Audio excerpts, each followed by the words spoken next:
Over the past several days, there have been very specific accusations that the administration or the mayor, more specifically, has been dodging council questions concerning the budget, and this could not be further from the truth. As the council has been holding a series of meetings concerning the budget with specific focus on the enterprise fund for the last few months. Just over a week ago, I made a request for a briefing via special council meeting, as the mayor is permitted to call per council bylaws for the purpose which is stated in my opening remarks. I received notice that the meeting had been scheduled for May 9, 2016 at 10 a.m. This would pose a conflict for me, as I had a previously standing meeting with the Hines-Rankin-Pearl River Flood Control Board in Rankin County. Considering the scope of the proposed briefing, there was no need for me to be present, as there was no action to be taken, and there would be more than capable staff presenting the information for members of council. On May 5th, 2016, at 11:31 a.m., staff received email notice from the Office of the City Clerk that Council President Priester desired to have certain questions addressed pertaining to the general fund budget, with specific attention giving details to the fund balance. The questions submitted to the administration were as follows. Number one, do we have a reserve deficiency for FY 14-15 and 15-16? Number two, if so, how much? Number three, if so, what's the plan for replenishing the reserve? Number four, what's the current revenue in the general fund budget for FY 15-16? Number five, what's the final general fund revenue for FY 14-15? Number six, how do they compare to the budget? Number seven, what are our total general fund expenditures? Am I being turned down? Because it feels like I'm being turned. My voice is almost gone, so as much as I can get, it'll help me, please. How do they compare to the budget? Number seven, what are our total general fund expenditures for FY 15-16 through the end of the second quarter?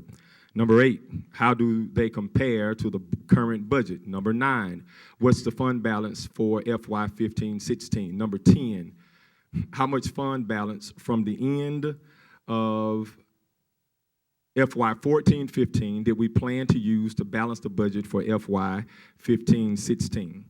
All of these are very reasonable and, frankly, very competent questions that should be asked by any legitimate legislative body given statutory oversight of the budget. What is not reasonable is to insist that there is no effort made by this administration to inform the council of budgetary information based solely on my unwillingness to change the scope of a meeting that I called to address another matter.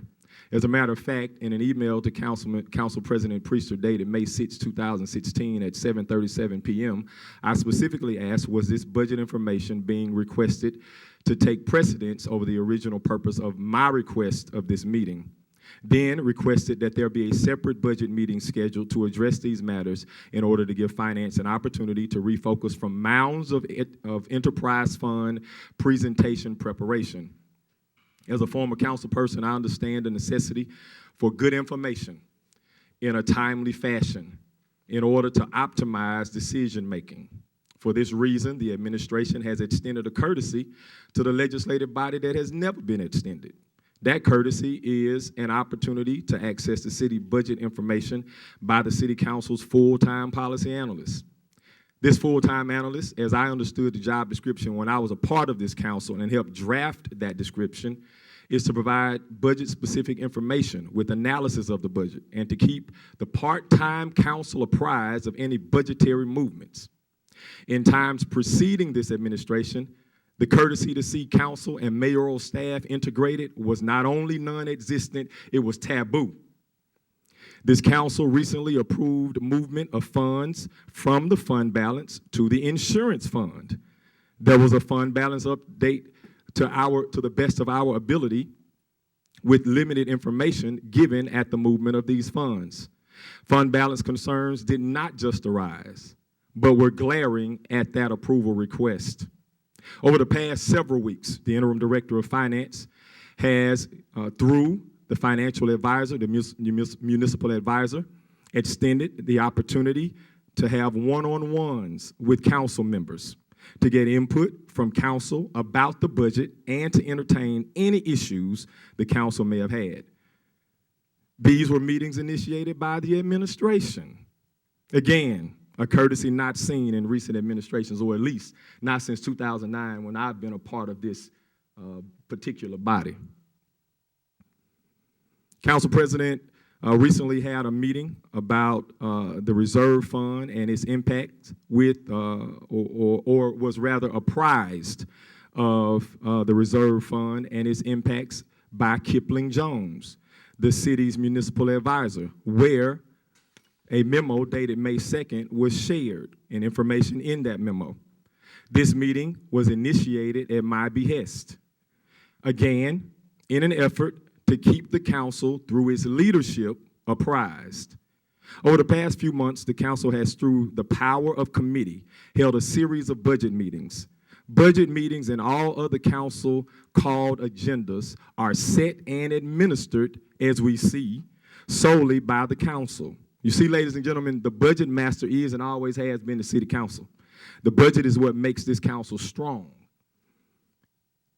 If the council sets the agenda, they have full scope of these matters. Last budget cycle, the administration put a budget before this body that was very unpopular. It addressed things that we knew would be challenging to both citizens, our internal processes, and the governing politics, especially after having passed the FY 13-14 budget that included water, sewer rate increases that shocked us all, as well as millage increases. But we also knew that tough choices had to be made to stave off this present circumstance. The budget we presented is not the budget we are working with. The council president has said that he has requested certain information concerning the fund balance. He is absolutely correct. However, the president was also asking a question or questions that we were at the time unable to accurately state on the record and in open forum, as there are certain disclosure concerns we had with stating potential inaccuracies from an incomplete audit. See, part of being ready to lead on day one is having the wisdom to know when and when not to place a city at risk. So today, Mr. President, we will address those questions posed by the council via the clerk's office that do not place the city in any further adverse situations. We will also ask the consultant hired by the city of Jackson to make recommendations going forward that council will be asked to deliberate and act on soon. With that being said, at this time, I'm going to ask if Michelle Day, Interim Director of Finance, would take us through those questions that were posed by Council President, and I'll ask that you be very, very careful about those items that are disclosure concerns at this time.